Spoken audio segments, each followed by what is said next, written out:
Hello, welcome to Georgia Business Notes. This is the Mastermind portion. I'm your host, Diane Bogino, and our guest today is Maggie Anderson.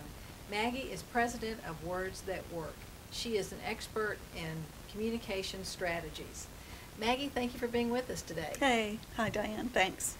Now, you are in a mastermind group and have been in other mastermind groups. Tell us, what is the benefit to you for being in a mastermind group? It's a great opportunity to come together with other people who are also business people, who can give you kind of objective feedback about things that you are thinking about doing, things that you are about to try out on clients. You know, it gives you a chance to try them out on a little safer ground first.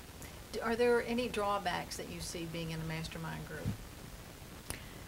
No, not at all. And I really would encourage almost any business person, but especially somebody who's a solopreneur or a coach, consultant, entrepreneur, that people who work on their own a lot, it's great to have a group who you build trust with, and they care about your business. So it's like having an advisory board, kind of.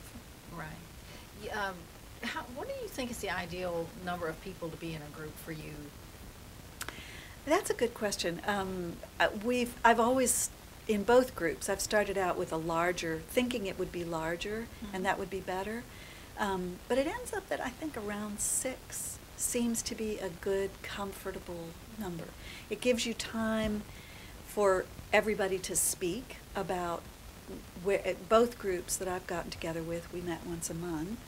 So in that month's time, you've had things change, you have new initiatives, whatever.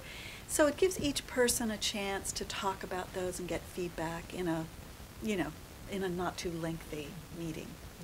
How would you suggest that somebody go about finding one if they don't know where one is and they don't want to start their own? How would they go about looking for one? Gosh, both of the groups I've belonged to were set up by professional associations that I've belonged to. So that's what I would do first, is go to your professional association and ask them if there is such a thing. And if there's not, then ask them if they would start one, I guess. Yeah, right. Or start your own, either one. Or start your own, and that's certainly a possibility. And there's something important, I think, to keep in mind about mastermind groups. They don't have, they're not necessarily long-lived. And this seems to be true for many of them. And don't consider it a failure if it doesn't last forever, because I think they have a certain life and then they're done, and then you kind of move on to another one or something else. Right.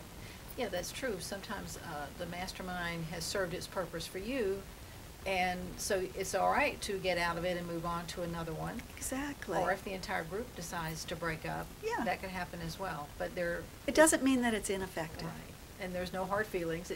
That's just the life of that particular group. And you can go on to find another one, or even just sit out for a while, if you will, and not be in a group for a while, and kind of digest what you've learned from that group before jumping into another one at another level, possibly. Yes, okay. Yeah. Thank you, Maggie, for being with us today. I appreciate it. So welcome. Thank you. And I'm Diane Bogino, signing off until next time. You'll see Maggie Anderson's contact information at the end of this video.